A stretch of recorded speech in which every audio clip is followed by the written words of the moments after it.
Alex. Tonight, same thing. And here's the part that makes this interesting. Charaeva was not a pushover going into this.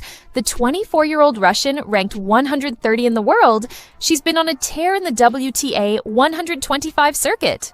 Won her first WTA title in February at the Dow Tennis Classic in Midland, beaten 7 of her last 10 opponents, and in round 1 here in Birmingham, she bageled and broke defending champion Grietmanen 6-3, 6-1. So she came in hot. Full confidence, she genuinely believed she could cause a problem. The only issue? She's played exactly 3 career matches on grass heading into this. 3. Meanwhile, Alex has a 67% win rate on this surface, a career record of 16 wins and 8 losses on the green stuff. She reached the final of the 2025 Eastbourne International, one of the best grass court events in the world outside of Wimbledon. Alex Eala on grass is a completely different animal. But wait, there's actually more history here, because these two have met twice before tonight, and it's complicated. Back in 2020 as juniors, it was Charaeva who drew first blood. ITF Spain, 6-3, 6-3. Charaeva wins. So the Russian knew she could compete with Alex. That memory doesn't go away. Then earlier this year at the Philippine Women's Open in Manila, in front of a home crowd going absolutely insane, Alex flipped it. 6-1, 6-2, same Charaeva, completely different result. And now tonight, on grass, for the very first time they've ever met on this surface. 6-2, 7-5. Alex wins again. 3 meetings, 2 wins in a row. The dominance is real and it's carrying across every surface. So you've got a player who came in knowing she'd beaten Alex before as a junior, walking onto grass for only the 4th time in her career, against the top seed who just blew through her first round in 59 minutes, and she still couldn't find an answer. That says everything. And here's what's crazy. The stats actually suggested this could be closer than people expected. Coming in, Charaeva was winning second serve points at 42.86% versus Alex at 42.43%. Nearly identical. So the conventional wisdom that Alex was just going to run her off the court wasn't necessarily guaranteed. The difference was going to be on return. And sure enough, Alex has been the more disruptive returner, winning over 51% of opponents' second serve points. That's elite. That's where she was going to win this. All right, let me break down what actually happened on the court. From the very first game, Alex was doing what she does on grass, using that left-handed serve to create angles that just don't exist for right-handers. The slice serve out wide on the deuce side, it kicks away from your forehand. The serve up the tee on the ad side, into the body. Charaeva, who has basically no grass experience, wasn't reading it at all. And when you can't read the serve, you're playing catch-up from the first ball. Every single game. And here's the part nobody's talking about. The return.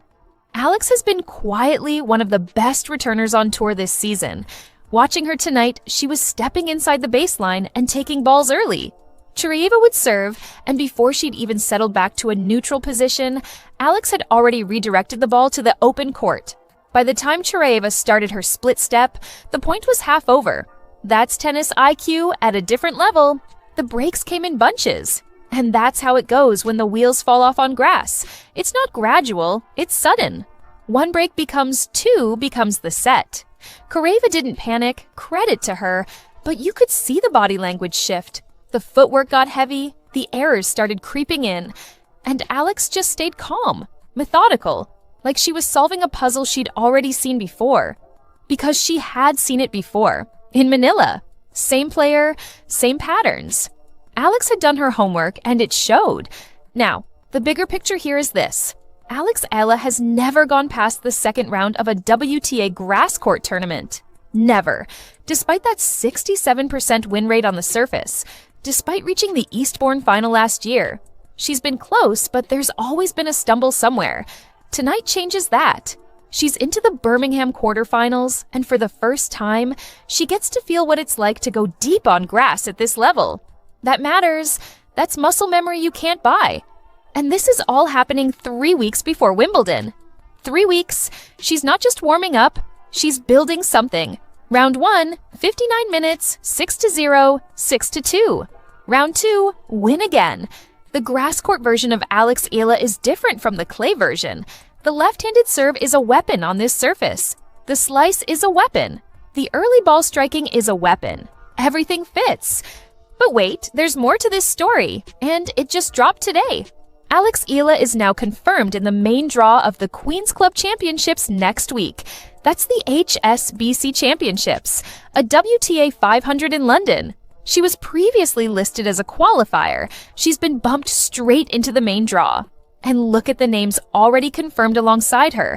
Emma Raducanu, Elena Rybakina, Amanda Anisimova, Eva Jovic. That's not a warm-up tournament. That's a gauntlet. That's Wimbledon-level competition 1 week early. So here's her schedule. Birmingham quarterfinal. Potentially Birmingham semi-final. Then straight to Queen's Club against top 50 competition. Then Wimbledon on June 29th. This is not an easy month for anyone, let alone a 21-year-old trying to have her best grass court season ever. But honestly, this is exactly what she needs.